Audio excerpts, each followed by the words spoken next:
Kita disuruh niru jalannya Allah, nggak mungkin bisa. Allah nggak pernah tidur, Allah nggak pernah lapar, Allah tidak punya syahwat, nggak punya nafsu. Jadi kalau meniru jalannya Allah nggak mungkin bisa. Makanya Allah ajari doa itu, tirulah jalannya manusia-manusia yang sudah sukses, yang sudah aku beri kenikmatan. Siratal ladzina an'amta 'alaihim. Kita punya guru, wali, habib, kiai. Nah, kiai karena manusia sama seperti kita, habib manusia sama seperti kita. Mereka makan sama seperti kita makan, mereka guyonan sama seperti kita guyonan, mereka tidur sama seperti kita tidur, mereka ibadah sama seperti kita ibadah, mereka kadang salah sama seperti kita juga pernah salah. Bisa ditiru. Kita niru para wali, ini niru bisa. Karena apa? Apa yang pernah beliau alami juga kita alami. Kalau suruh niru Allah ya tidak bisa. Makanya di situ rahasia surat Fatihah. Allah berfirman, Siratal ladzina an'amta 'alaihim, bukan Siratullah.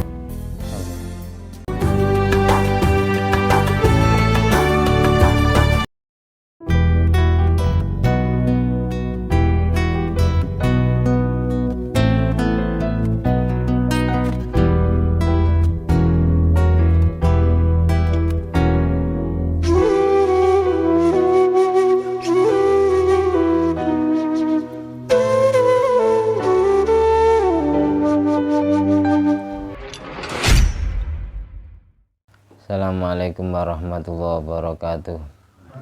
Bismillahirrahmanirrahim. Alhamdulillahilladzi bi ni'mati tatimmus sholihat wa bi dzikri sulahai tatanazzalu rahmat wal barakat. Wassalatu wassalamu ala sayyidina maulana Muhammadin qutbil qadat wa ala alihi wa ashabi alanjumi zahirat amma ba'du. Allahumma sholli ala ruhi sayyidina Muhammadin fil arwah wa ala jasadi fil ajsad wa ala qabri fil kubur wa ala alihi washabihi wasallim. Rabbi syrah li sadri wa yassir li amri wa hlul 'uqdatam min lisani yafqahu qawli. Rabbi zidni ilma warzuqni fahma. Allahumma iftah alaina futuhal arifin wa ja'alna khalisatan liwajhikal karim. Allahumma arzuqna fahman nabiyyin wa ilhamal malaikatil muqarrabin.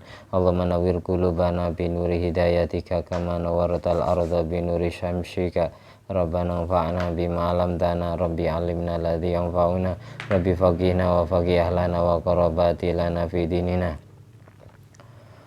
Allahumma inna na'udzubika min ilmin la yanfa' wa qalbin la yakhsha wa amalin la yurfa' wa du'ain la yusma'. Allahumma inna na'udzubika min adzabil qabr wa min adzabin nar, min fitnatil mahya wal mamat wa min fitnatil masiihid dajjal. Amin. Allahumma sholli ala sayyidina Muhammadin wa ala sayyidina Muhammad madanil judi wal karam bail ilmi wal hilmi wal hikam wa barik wa sallim. Alhamdulillahirabbil alamin. Di malam hari ini kita semua ditakdir oleh Allah diberi kesehatan untuk membaca kitab ngaji bersama, baca kitab tafsir Jalalain karya Syekh Jalaluddin Muhammad bin Ahmad Al-Mahalli dan Syekh Jalaluddin Abdurrahman bin Abu Bakar As-Suyuti. Surat Qul ya ayyuhal kafirun atau Al-Kafirun yang akan saya baca. Tapi sebelumnya kita baca Fatihah dengan niat mendapatkan ridha Allah dan syafaat Nabi Muhammad SAW. Tawasul pula kepada seluruh jami' abai wa ikhwani minal anbiya wal mursalin jami' ali kullin wa sahaba qarabah wa tabin wa tabitabin wa misanil amidin jami'il malaikatil muqarrabin wa jami' hamalatil arsy wa jami'i ru'asail malaikatil arba'a radhiyallahu anhum salatu wa salamu alal majma'in wa jami'atil arabatil mujtahidin wal qurra wal hufat wal mufassirin wal ulama'il amilin wa syuhada'i was sholihin wa sadati sufiya muqallidin fiddin wa jamil fuqaha wal muhaddithin jami'u li alikan ajma'in wa nakhususan jami'i mu'allif hadal kitab Syekh Ahmad Sawi, Syekh Sulaiman Al-Jamal,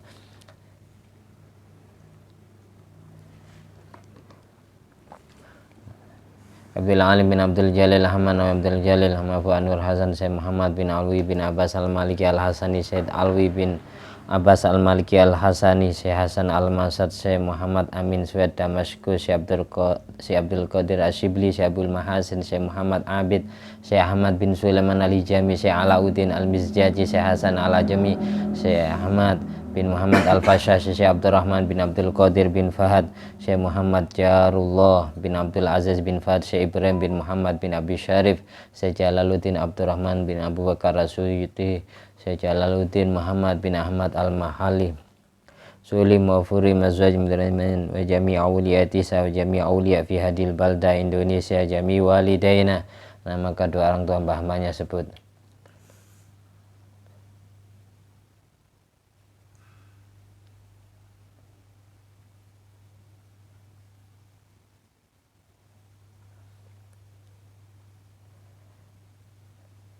Jami'a baina wa ummatina masyaykhina azwajina wa dhurriyyatina wa auladina wa talamidina wa ra'iyatina wa asdiqaina wa qarabatina wa jiwarina wa dhuyufina wa qarabatina wa ashabina wa ikhwanina fid din minal muslimin wal muslimat wal mu'minin wal mu'minat aina makan min masyariqil ardi ila magharibiha lahya'i minhum wal amwat maghfir lahum warhamhum wa'afi wa'fu anhum syai'ul lana wa lahumul Fatihah.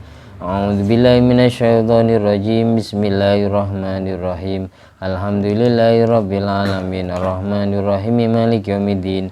Iyyaka na'budu wa iyyaka nasta'in ihdinas siratal mustaqim siratal ladzina an'amta 'alaihim ghairil maghdubi 'alaihim waladdallin. Amin. Ini hasilnya pengajian pertemuan yang kedua, pembahasan tentang surat Al-Kafirun yang sudah kita bahas di pertemuan yang pertama. Sekarang pertemuan yang kedua, melanjutkan keterangan yang masih belum sempurna. Tapi sebelumnya kita baca surat Al-Kafirun bersama-sama dulu. A'udzu billahi minasyaitonir rajim. Bismillahirrahmanirrahim.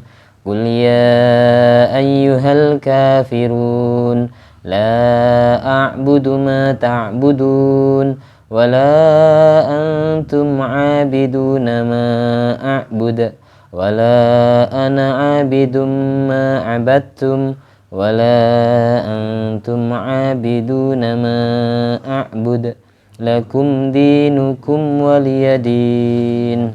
Allahu akbar. Bismillahirrahmanirrahim. Surat Kafirun kemarin dijelaskan, ada ulama tafsir yang mengatakan Makkiyah, turunnya di kota Makkah.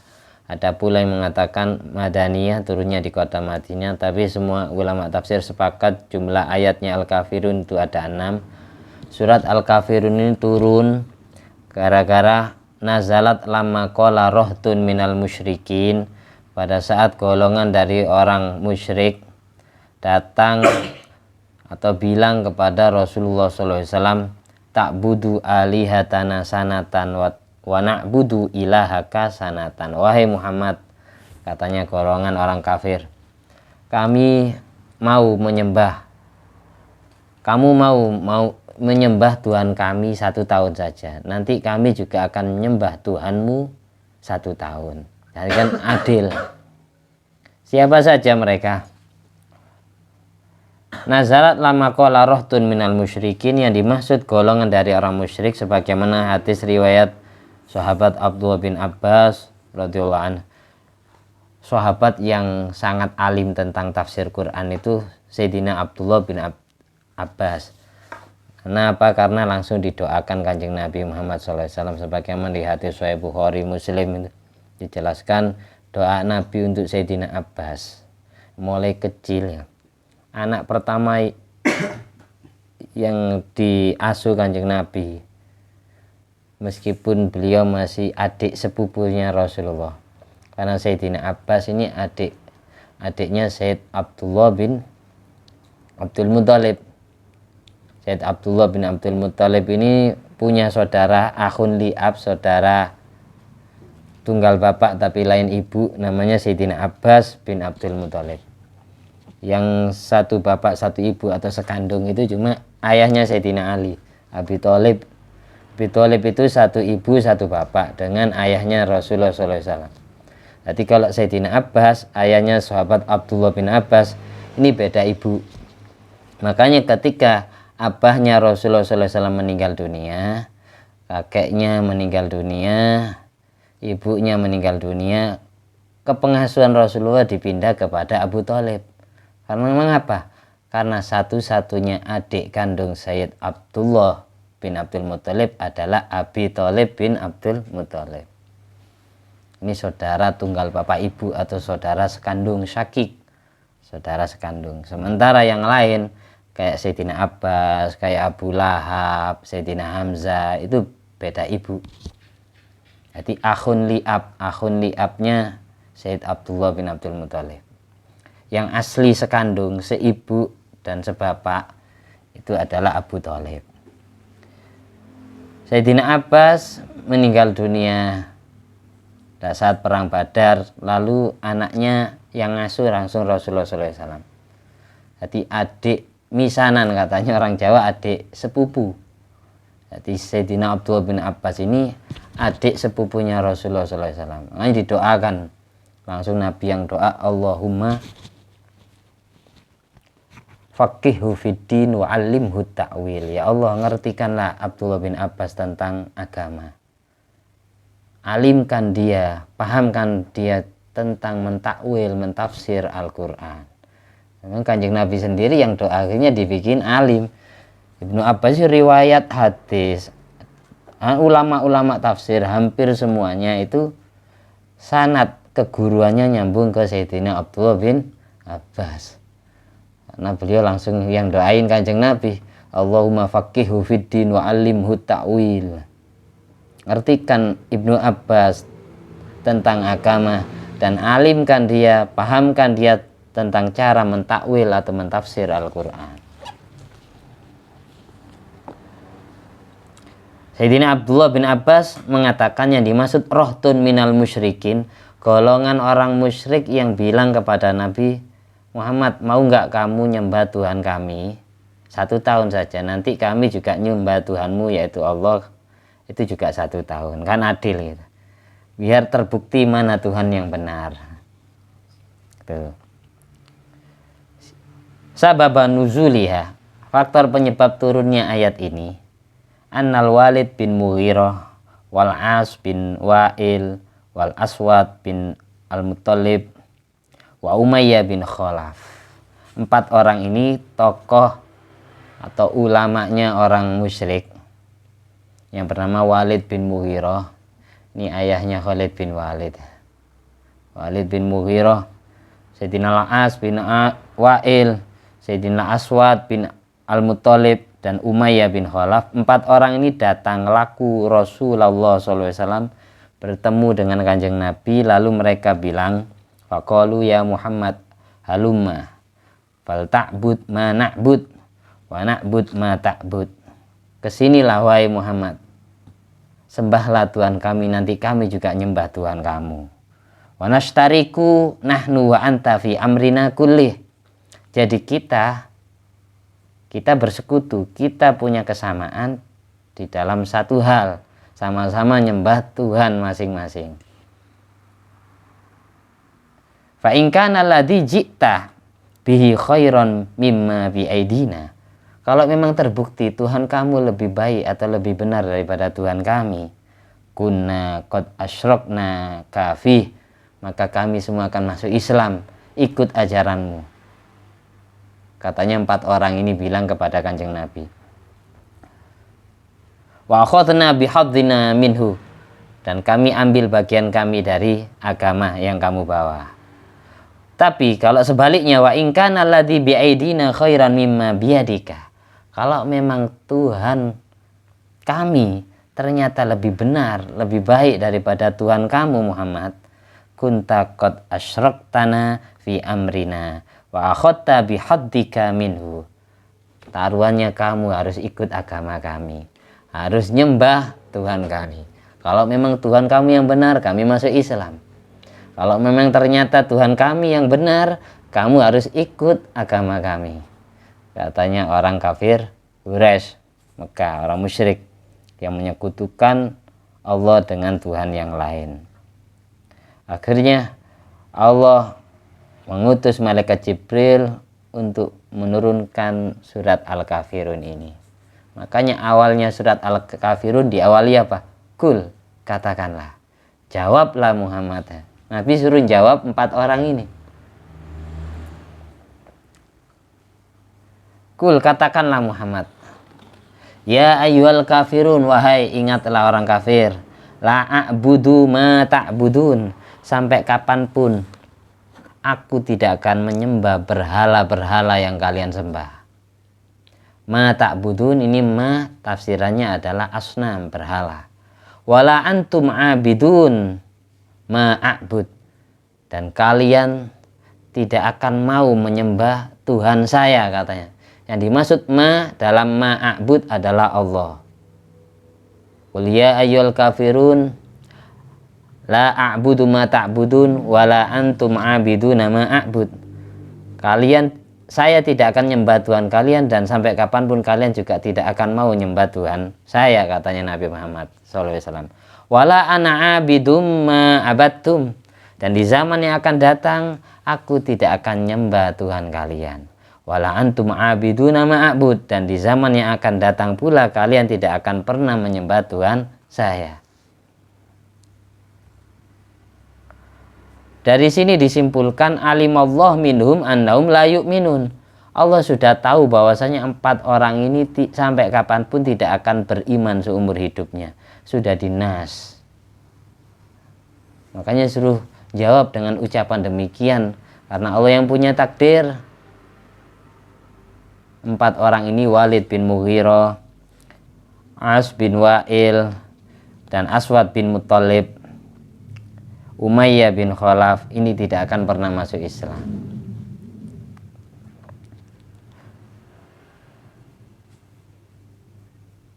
Memang dulu ketika awal Nabi dilantik menjadi Rasul maupun sebelum menjadi Rasul, itu Nabi itu keluarganya ada yang memusuhi, ada yang langsung percaya. Sayyidina Abdi Manaf bin Qusay, Nabi punya datuk namanya Abdi Manaf. Nabi Muhammad SAW bin siapa? Harus tahu umatnya. Nabi Muhammad SAW bin Abdullah. Abdullah bin Abdul Muttalib. Abdul Muttalib bin Hashim. Hashim bin Abdi Manaf. Kakek kelima, mbah kelima, datuk kelimanya Rasulullah SAW, ini punya istri 2 dan punya anak 4. Dari istri pertama namanya Atika binti Murrah as-Sulamiyah. Abdul Manaf melahirkan 3 anak. Yang pertama Hashim, yaitu buyutnya Rasulullah SAW. Punya saudara kembar namanya Abdus Syams. Hashim punya kembaran Abdus Syams, lahir kembar. Abdus Syams ini masih datuknya Sayyidina Utsman bin Affan. Sayyidina Utsman bin Affan bin Abil As bin Umayyah bin Abdus Syams. Terus anak ketiganya Abdi Manaf itu namanya Muttalib. Ini termasuk urutan daripada datuk-datuknya Imam Muhammad bin Idris Asy-Syafi'i. Imam kita fikih siapa? Imam Syafi'i. Imam Muhammad bin Idris bin Al-Abbas bin Utsman bin Syafi' bin As-Sa'ib. Syafi' bin As-Sa'ib ini mbahnya Imam Syafi'i yang sahabat Nabi dan dia masuk Islam. Sehingga Imam Syafi'i nisbat ke datuknya bernama Syafi' bin Sa'ib, 2 sahabat Nabi. Nama aslinya Muhammad bin Idris, tapi terkenalnya Imam Syafi'i karena nisbat kepada mbahnya yang sahabat Nabi yang bernama Syafi' bin Sa'ib. 2 orang ini masuk Islam. Bahkan masuk Islamnya sudah peperangan perang Badar, pertempuran perang Badar. Sa'ib bin Abdullah bin Abdi Yazid bin Hashim bin Muttalib. Tadi ada datuknya Imam Syafi'i namanya Muttalib. Makanya di fikih madzhab Syafi'i menyatakan Banu Hashim dan Banu Muttalib ini haram menerima zakat karena sudah dapat jatah harta dan harta ghanimah rampasan perang, khumusul khumus, 1/5 dari 1/5 harta rampasan perang. Yang dimaksud Banu Hashim ini adalah mbahnya Kanjeng Nabi yang namanya Hashim. Banu Muttalib keturunan Muttalib, mbahnya Imam Syafi'i. Hashim punya kembaran Abdus Syams. dan punya adik Muttalib, tapi bukan Abdul Muttalib, beda. Kalau mbahnya Nabi Muhammad SAW Abdul Muttalib bin Hashim. Kalau mbahnya Imam Syafi'i Hashim bin Muttalib, beda. Jadi Muttalib ini saudara kandungnya Sayyidina Hashim sama Abdul Syams. Terus dari istri yang lain Abdul Manaf punya anak namanya Naufal. Innama Banul Muttalib wa Banu Hashim syai'un wahid. Rasulullah SAW pernah bersabda, sesungguhnya keturunan Muttalib dan keturunan Hashim itu satu jiwa. Lam yufarik Banul Muttalib Bani Hashim fi nusrati sallallahu alaihi wasallam jahiliyatan wala islaman. Keturunan dari Banu Hashim dan keturunan dari Muttalib ini semuanya selalu menolong Rasulullah SAW, membela dakwanya Nabi di zaman jahiliyah maupun di zaman Islam. Sebelum Nabi dilantik menjadi Nabi maupun sesudah Nabi dilantik menjadi Nabi.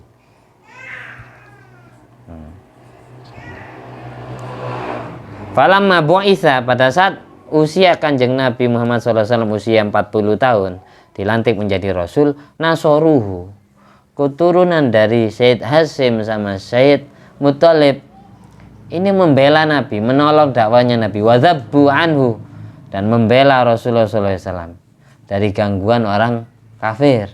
Bihilafi banil akharain, Bani Abdi Syams dan Bani Naufal. Beda halnya kalau keturunan Abdi Syams sama Naufal, mereka semua memusuhi Nabi.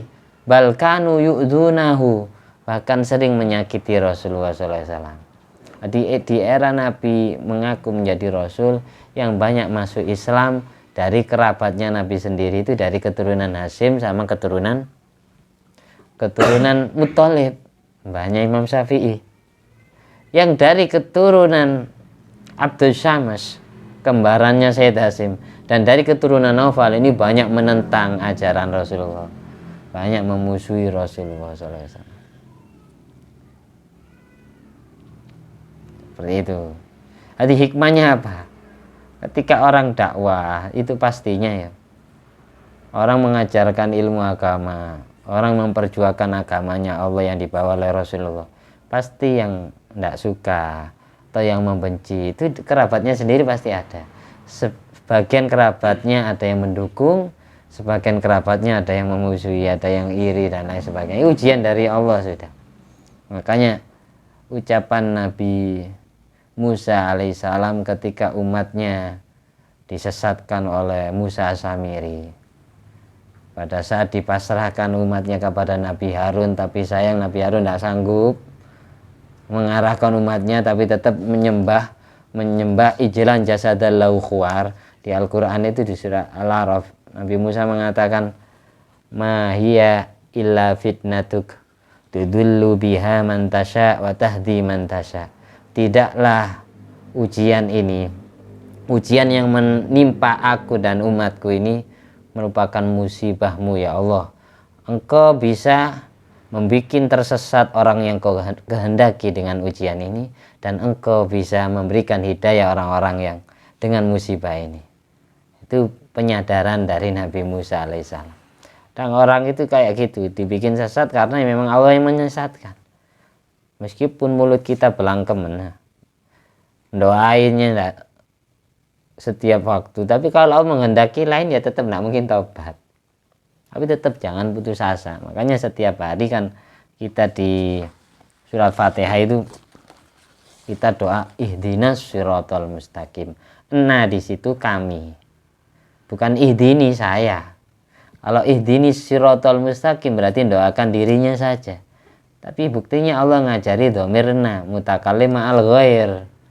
Berarti seluruh kami, seluruh umat Nabi Muhammad SAW. Berilah hidayah ya Allah terhadap siratal mustaqim, jalan yang lurus. Mereka yang kafir takdirkan masuk Islam. Mereka yang ahli maksiat takdirkan jadi ahli ibadah bertaubat. Mereka yang masih bodoh tentang ilmu agama beri pengertian ilmu. Itu Ihdinas siratal mustaqim. Jalannya siapa siratal mustaqim? Siratal ladina an'amta alaihim. jalannya manusia-manusia atau hamba-hamba Allah yang sudah Allah beri kenikmatan, yaitu para nabi, para wali, hamba Allah yang soleh, syuhada, siddiqin, dan seterusnya. Ghairil maghdubi alaihim, bukan jalannya orang-orang yang Allah musuhi, orang-orang yang Allah benci, yaitu orang musyrik sama orang Yahudi. Waladhdallin, dan bukan jalannya orang-orang yang tersesat, yaitu orang Nasrani, orang Kristen. Kayak gitu. Mengapa Allah mengajarkan doa kepada kita? Siratal ladzina an'amta alaihim. Ya Allah, berilah petunjuk kami jalannya manusia yang sudah Kau beri kenikmatan.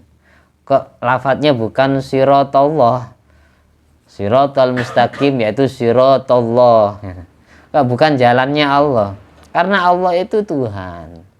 Tuhan itu yang jelas mempunyai sifat mukhalafatul lil hawadisi, berbeda dengan makhluknya. Laisa kamitslihi syai'un, tidak mungkin sama dengan makhluknya. Kalau kita disuruh niru jalannya Allah, tidak mungkin bisa. Allah tidak pernah tidur, Allah tidak pernah lapar, Allah tidak punya syahwat, tidak punya nafsu. Jadi kalau meniru jalannya Allah tidak mungkin bisa. Makanya Allah ajari doa itu, tirulah jalannya manusia-manusia yang sudah sukses, yang sudah Aku beri kenikmatan. Siratal ladzina an'amta alaihim. Kita punya guru wali, habib, kiai. Nah, kiai karena manusia sama seperti kita, habib manusia sama seperti kita. Mereka makan sama seperti kita makan, mereka guyonan sama seperti kita guyonan, mereka tidur sama seperti kita tidur, mereka ibadah sama seperti kita ibadah. Mereka kadang salah sama seperti kita juga pernah salah.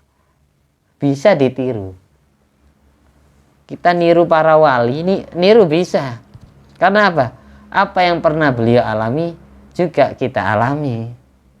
Kalau suruh niru Allah ya tidak bisa. Makanya di situ rahasia surat Fatihah. Allah berfirman siratal ladzina an'amta alaihim, bukan siratallah.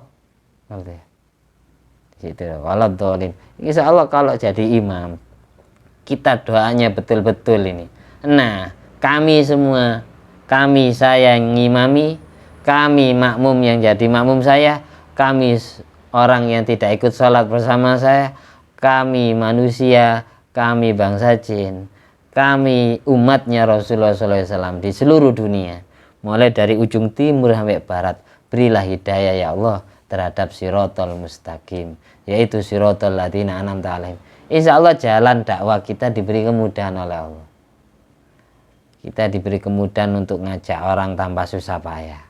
Orang melihat kepribadian kita tiba-tiba termotivasi sendiri tanpa perlu kita ceramai, gara-gara sering didoakan. Buktinya Nabi tidak putus asa meskipun disakiti Walid bin Mughirah, tapi Nabi tidak putus asa. Allahumma hdi qaumi fa innahum la ya'lamun. Ya Allah, berilah hidayah kaumku karena mereka tidak paham. Walid bin Mughirah tidak masuk Islam, tapi anaknya jadi pahlawan Islam, Khalid bin Walid. Abu Jahal, Amr bin Hisham tidak masuk Islam, tapi anaknya jadi pejuang Islam, yaitu Ikrimah bin Abi Jahal, bahkan jadi tentara perang Badar. Kayak gitu. Nah, putus asa Kanjeng Nabi. Abu Lahab tidak masuk Islam, tapi anak-anaknya, 3 anaknya masuk Islam. Durrah, Mu'tab, Utaibah. Nah, putus asa beliau. Banyak di antara saudara-saudara Nabi, termasuk Abu Sufyan bin Harb. Ini masih kerabat ini. Abu Sufyan bin Harb, ayahnya Muawiyah bin Abi Sufyan. Nah, Muawiyah masih 2 pupu sama Sayyidina Utsman bin Affan. Makanya pada saat Sayyidina Utsman bin Affan wafat, dibunuh, dikeroyok oleh orang banyak, yang paling tidak terima adalah sahabat Muawiyah bin Abi Sufyan, nuntut kepada Sayyidina Ali. Karena Sayyidina Ali mencari tahu siapa pembunuh atau orang-orang yang terlibat dalam kasus tersebut. Nah, ketemu pada saat itu Sayyidina Ali sedang umroh, ada di Mekah, bukan di Madinah. Pembunuhan Sayyidina Utsman bin Affan itu berada di Madinah. Ya, ada yang memprovokasi, mengadu domba. Sayyidina Muawiyah bin Abi Sufyan menganggap Sayyidina Ali ini pemimpin yang tidak adil.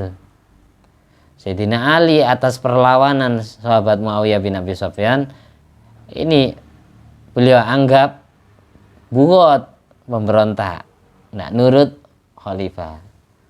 Ya, itu tidak selesai sampai terjadinya perang Siffin, perang Jamal, melibatkan Siti Aisyah, Abdullah bin Zubair, Tolha bin Ubaidillah, kayak gitu. Karena sama sahabat Nabi itu wafatnya terbunuh. Sayyidina Abu Bakar As-Siddiq itu diracun. Sayyidina Umar bin Khattab dibunuh pas sholat subuh, pas ngimami sholat subuh. Yang bunuh orang kafir Majusi di Masjid Nabawi pas ngimami sholat subuh Sayyidina Umar. Ada orang kafir Majusi menyelinap masuk, kafir penyembah api, namanya Abu Lu'lu'. Jadi setelah nusuk Sayyidina Umar langsung bunuh diri karena takut dimasa, langsung bunuh diri. Orang-orang munafik yang pura-pura masuk Islam. Maka Sayyidina Utsman bin Affan dibunuh, dikeroyok orang banyak.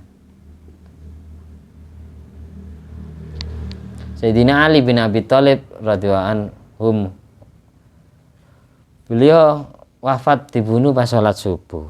Yang bunuh mirisnya itu orang Islam sendiri, orang yang hafal Quran, orang yang ahli tahajud, orang yang ahli puasa, yaitu siapa itu namanya Abdurrahman bin Muljam. Ini hafizul Quran ya. Karena terprovokasi oleh orang Yahudi yang pura-pura masuk Islam. Yang bunuh Sayyidina Ali orang Islam sendiri.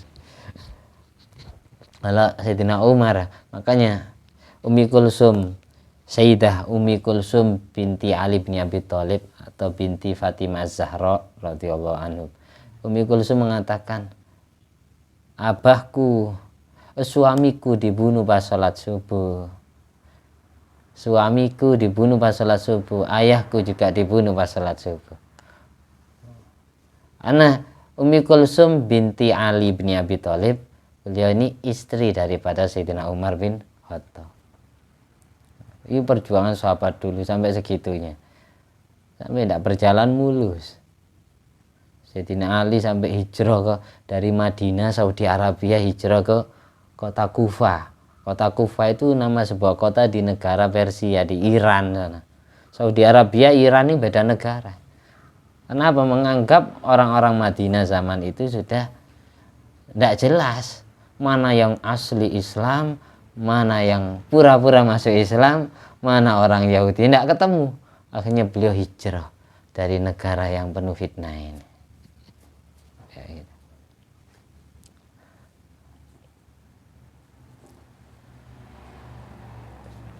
Kita lanjut. Terakhir, ayat paling terakhir dari Al-Kafirun. Lakum dinukum waliyadin. Agama kalian adalah punya kalian, agamaku punyaku. Ayat ini, agama syirik itu agama kalian sendiri, agama kami Islam agama kami sendiri. Lakum dinukum waliyadin. Agamamu agamamu, agamaku agamaku. Ayat ini kalau memang din diartikan agama, maka ayat ini sudah ternasah. Karena ayat ini turun wa hadza qabla ayyu'maru bil harbi, sebelum Allah memerintahkan perang terhadap umat Islam. Sebelum ada perang Badar, sebelum ada perang Uhud, sebelum ada perang Hunain, sebelum ada perang Khaybar, sebelum ada perang Bani Quraidah, sebelum ada perang Bani Mustalik, sebelum ada perang Bani Nadir. Sebelum ada peperangan-peperangan syariah. Ayat ini turun, agamamu agamamu, agamaku agamaku, dan masih damai.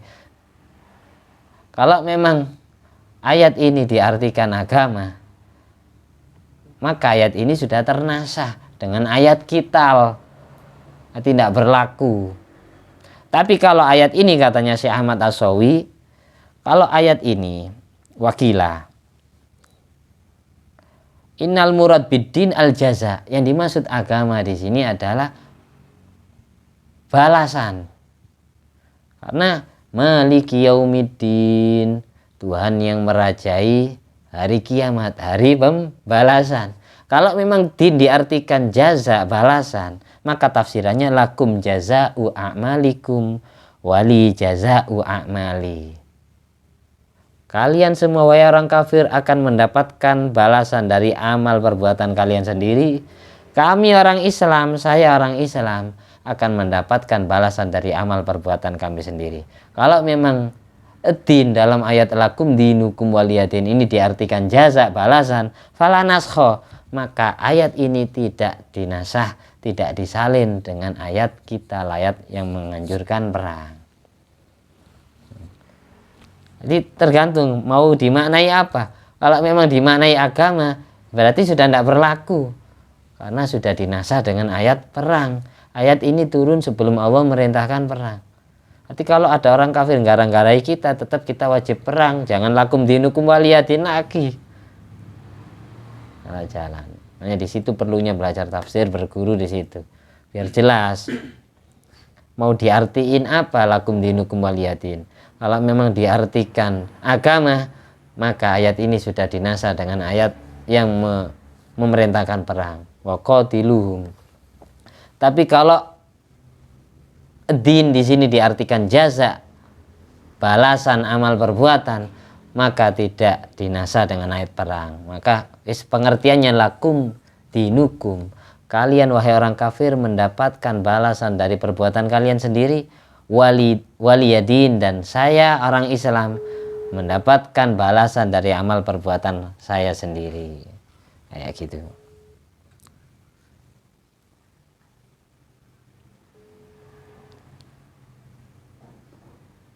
Di sini ada pertanyaan.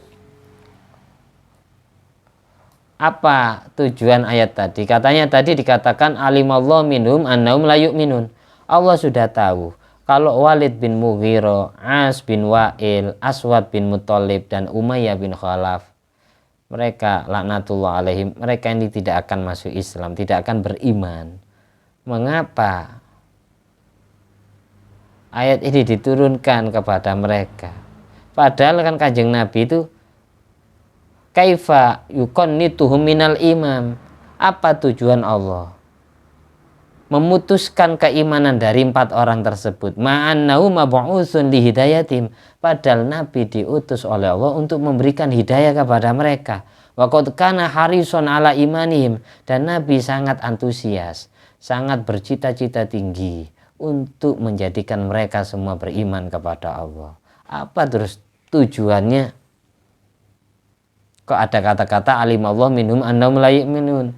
Allah tahu kalau mereka tidak akan beriman. Padahal Nabi kan diutus untuk mengimankan mereka, untuk menjadikan mereka masuk Islam.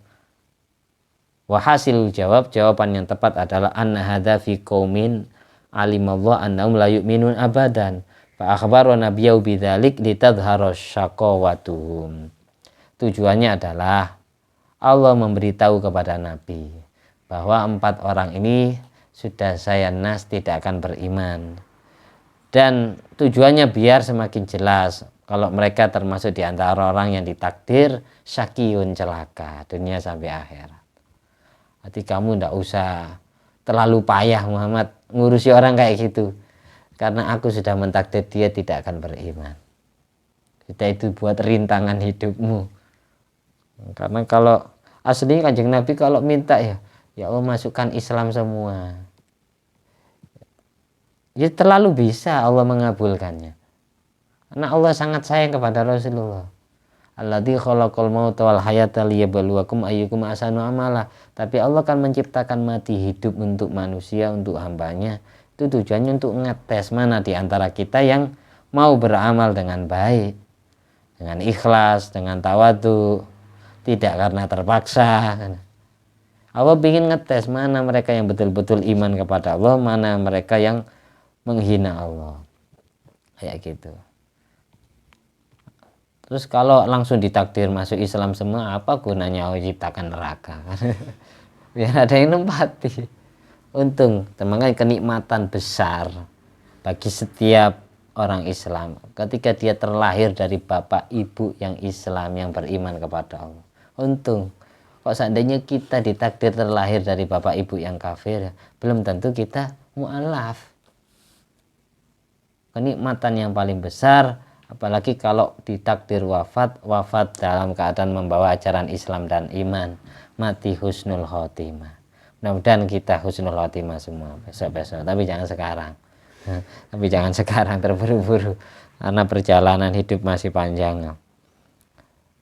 Tapi meskipun kiamat sudah dekat, tapi ya kita mempersiapkan semampu kita, sebisa kita ya, pasrahkan penuh kepada Allah. Itu entah setelah terjadinya Tuhan kita ada di mana ya. Imam Mahdi sudah hampir muncul, Dajjal sudah hampir muncul aslinya. Tinggal hitungan berapa tahun lagi ya. Tahun. Makanya kalau saya gini ya, asin kalau mikir itu setiap hari ya sumpah kasih mikir itu sumpah, apalagi Tuhan yang saya pikir itu biasanya saya kan mikir anak saya, istri saya, kerabat saya, sahabat saya, orang-orang yang kumpul dengan saya setelah Tuhan itu di mana nanti setelah Allah membenturkan 2 asteroid dari planet langit, dari langit ke bumi, kemudian menghasilkan asap panas, gempa bumi segempa-gempanya, dentuman sedahsyat-dahsyatnya. Sudah itu yang jelas air laut muntah dengan semuntah-muntahnya, tsunami besar-besaran, gempa semua. Itu kita di mana setelah itu Allah a'lam.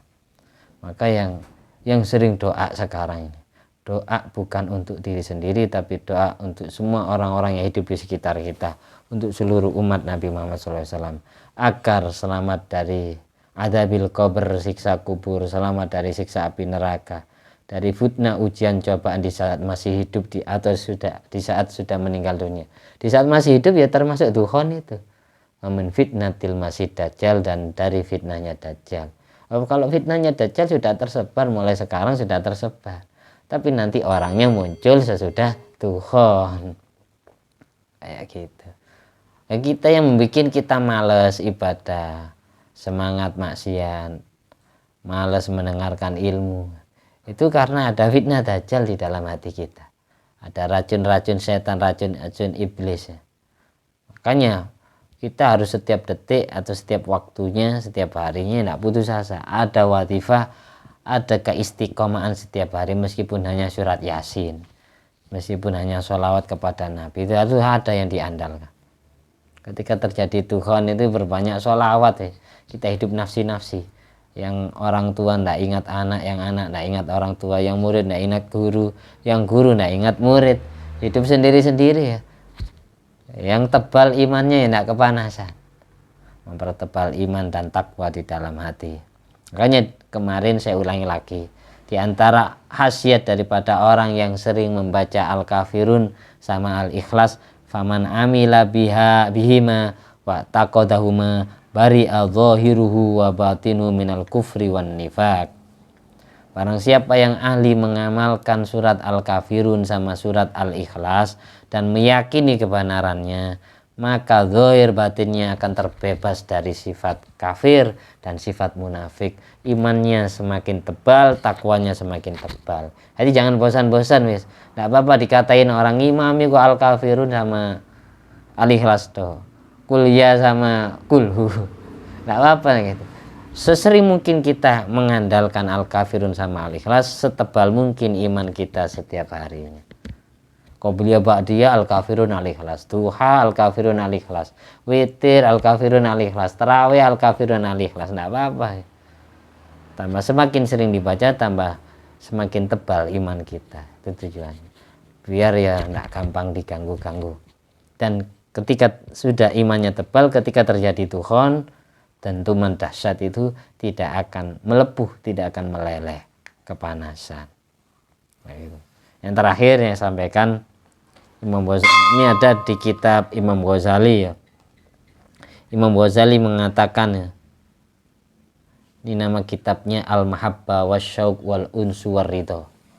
Cinta, rindu, senang, dan rela.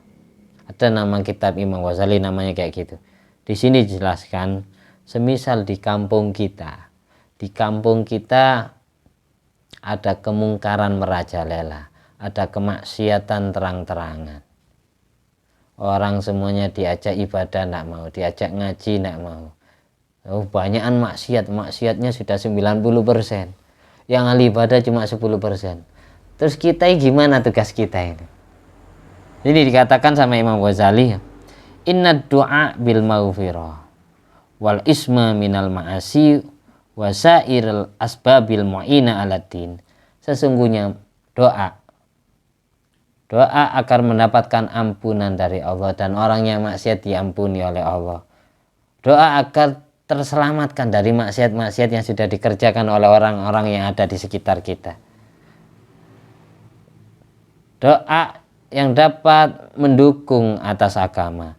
Wa yurmunaqidin liridha biqadaillah, sebenarnya tidak menentang takdirnya Allah, di situ ada kemaksiatan. Ketika kita mendoakan orang ahli maksiat jadi tobat atau jadi ahli ibadah, itu tidak menentang takdirnya Allah yang mentakdirkan orang itu maksiat. Fa inna Allah ta'abbadal ibad bid-du'a liyastakhrija du'a minhum sofa'a dzikri wa khusyu'al qalbi wa riqqatat tadarru. Karena Allah menganggap hamba yang berdoa, Allah anggap sebagai ibadahnya. Karena doa yang keluar dari mulutnya dengan hati yang tulus akan membeningkan zikir, mengkhusyukkan hati dan melembutkan tawadhu tadarru, sehingga doa tersebut menjadi penerang untuk hatinya orang yang berdoa dan menjadi pembuka terbukanya hijab rahasia alam malakut dan mendapatkan mazaya lutfi, keistimewaan kelembutan sifat latifnya Allah. Qad yadunnu dhaif, kadang ada orang yang lemah, orang yang kurang pemahaman tentang ilmu, kata Imam Ghazali, menduga anna nahya Rasulullah SAW anil khurud min baladin dhahara bi ta'un, bahwa larangan Rasulullah SAW dari pergi meninggalkan sebuah negara yang di situ banyak ta'un, banyak wabah, sekampung kena penyakit semua, 80% kena penyakit. Yang 20% tidak boleh lari sama Kanjeng Nabi. Kalau di kampungmu ada ta'un, ada wabah merajalela, maka yang sehat haram lari. Banyak orang yang menduga larangan Rasulullah dari lari atau pergi dari sebuah negara yang di situ merajalela wabah penyakit, ya dulu ala nahyi anil khurud min baladin dhaharat fiyal ma'asi. Larangan tersebut sama seperti menunjukkan bahwasanya juga dilarang pergi dari sebuah negara yang di situ banyak kemaksiatan. Orang yang punya pemahaman seperti ini, kata Imam Ghazali, kurang tepat. Li'anna kulla wahidin minhuma firarun min qada'illahi ta'ala. Karena masing-masing dari keduanya lari dari wabah penyakit atau lari dari maksiat, pergi meninggalkan negara yang di situ banyak penyakitnya, atau pergi meninggalkan negara yang di situ banyak maksiatnya. Masing-masing dari keduanya itu termasuk lari dari takdir Allah. Wadzalika muhalal, ini tidak mungkin terjadi. Bal ilat, bahkan faktor penyebabnya adalah finnahyi an mufaraqatil balad ba'da dhuhuri ta'un an law fataha hadzal bab lartahala min anhul asihha wa baqiyal marda muhmalin la tu'had lahum fayahlikuna izalan wa darran. Mengapa Rasulullah SAW melarang orang yang di kampungnya sudah tersebar wabah penyakit, melarang orang yang sehat pergi? Hukumnya pergi dosa. Mengapa? Karena kalau yang sehat pergi, yang sakit-sakit tidak ada yang ngobati. Mereka semua muhmal, mereka semua terabaikan. Fayahlikun hizalan wa darron, mereka akan hancur binasa. Karena yang sehat lari, tidak mau mencarikan obatnya. Ngerti? Makanya Rasulullah SAW menyampaikan, ketika ada di kampungmu merajalela wabah penyakit, maka kamu haram pergi meninggalkan negerimu. Bagi yang sehat-sehat haram pergi. Yang sakit terus siapa yang ngobati? Nah gitu. Berbeda dengan maksiat, kata Imam Ghazali. Fal firol minal bilad allati hiya madhannul ma'asi laisa firaron minal qadha. Kalau lari dari sebuah negara yang di situ merajalela maksiat-maksiat, hampir semua rumah itu ada maksiat terang-terangan. Kamu pergi meninggalkan kampung maksiatmu, itu bukan termasuk lari dari takdir Allah. Beda dengan lari dari wabah penyakit tadi. Bal minal qadha, termasuk takdir Allah adalah, kata Imam Ghazali, al-firar mimma la budda minal firar minhu. Seharusnya kamu harus lari dari kampung yang banyak maksiatnya itu. Faman buliya bi baldatin taksuru fihal ma'asi wa yakilu fihal khair. Barang siapa yang diberi ujian oleh Allah, ditakdir hidup di sebuah kampung halaman yang di situ banyak maksiatnya dan sedikit kebaikannya, fala uzra lahu fil muqambiya, maka tidak ada uzur, tidak ada alasan untuk bermukim di kampung tersebut, tidak hijrah. Bal yang bagi, tapi alangkah baiknya ayu hajiro, hijrahlah dari kampung yang banyak maksiat itu. Jadi kalau di kampungmu banyak penyakit, kamu haram pergi, tidak boleh pergi. Tapi kalau di kampungmu banyak maksiat, kamu boleh pergi. Takut kamu terracuni oleh maksiat-maksiat tersebut. Ketika kamu sudah dakwah atau mengobati mereka, orang yang ahli maksiat itu tidak bisa, mending kamu hijrah. Hidup kamu di situ tidak bermanfaat. Khairukum, ya apa hadisnya? Anfa'uhum linnas. Yang paling baik di antara kalian adalah yang paling bermanfaat untuk orang lain. Kalau hidupmu di situ tidak manfaat, kebaikannya sedikit, orang yang ahli maksiat dinasihati tidak mau, diceramahi tidak mau, ya sudah, yang bagi ayu hajiro, hijrahlah. Sama seperti apa yang dilakukan oleh Sayyidina Ali bin Abi Thalib tadi. Sayyidina Ali melihat bahwasanya di hampir seluruh belahan Saudi Arabia, terutama di kota Madinah, banyak orang munafiknya, banyak orang Yahudi yang ngaku masuk Islam. Jadi tidak ketemu mana yang asli Islam, banyak fitnah di situ. Banyak orang yang pelin-pelan berwajah dua. Akhirnya Sayyidina Ali pergi meninggalkan kota Madinah sampai wafat di sana. Tidak, sahabat Nabi yang tidak wafat di Madinah siapa? Sayyidina Ali.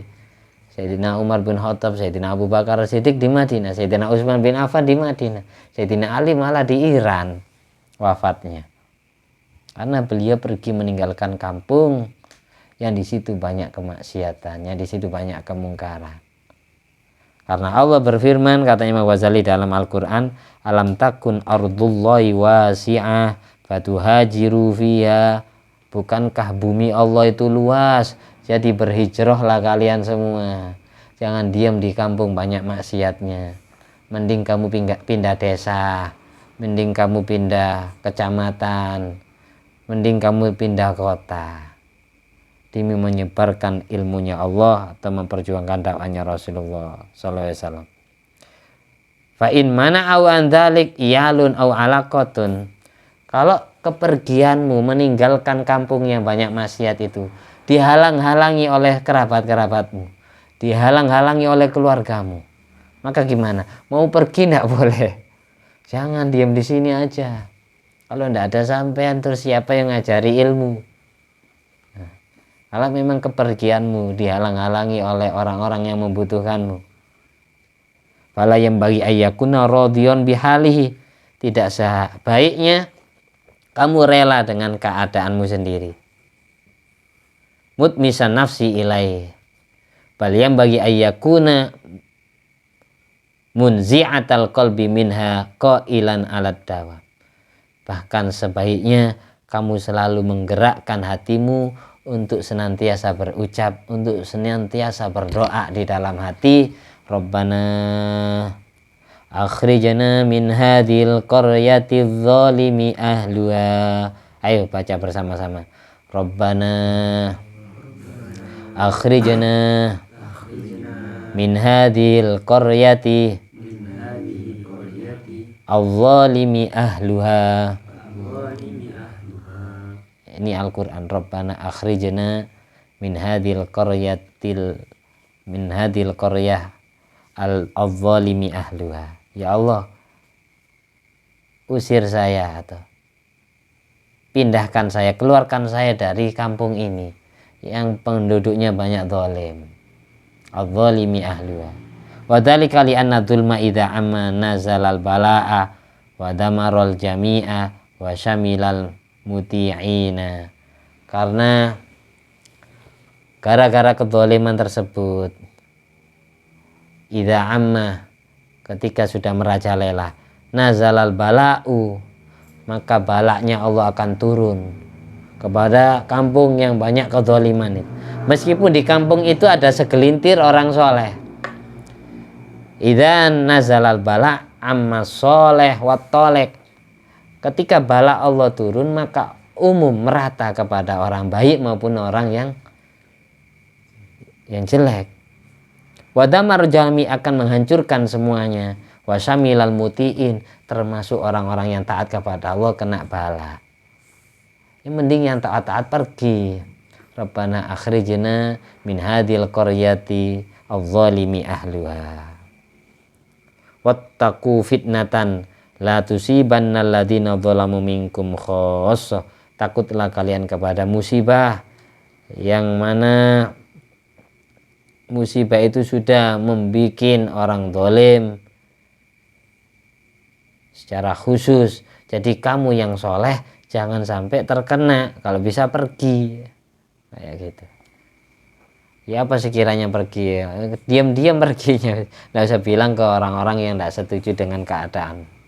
Daripada kamu hidup soleh sendiri, misal di kampung kamu itu 80% atau 85% semuanya tidak ada yang sholat fardu, semuanya tidak ada yang puasa Ramadan, padahal kamu setiap hari terawih, setiap hari terawih terang-terangan, tadarus terang-terangan, masih saja tidak ada yang mendukung. Yang mending kamu pergi, tidak bermanfaat di situ.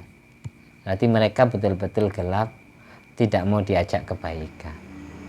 Minta diatur oleh Allah, ditempatkan di tempat yang berkah. Amin. Al-Fatihah.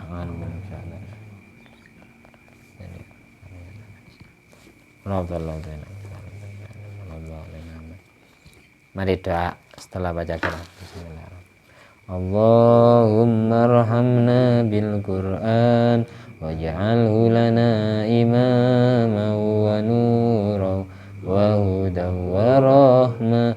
Allahumma dzakirna minhu ma nusina wa 'allimna minhu ma jahilna warzuqna tilawatahu ana al-laili wa adrafan nahar waj'alhu lana hujjatan ya rabbal alamin. Amin. Sallallahu alaihi wasallam Muhammad wa sallam. Alhamdulillah rabbil alamin.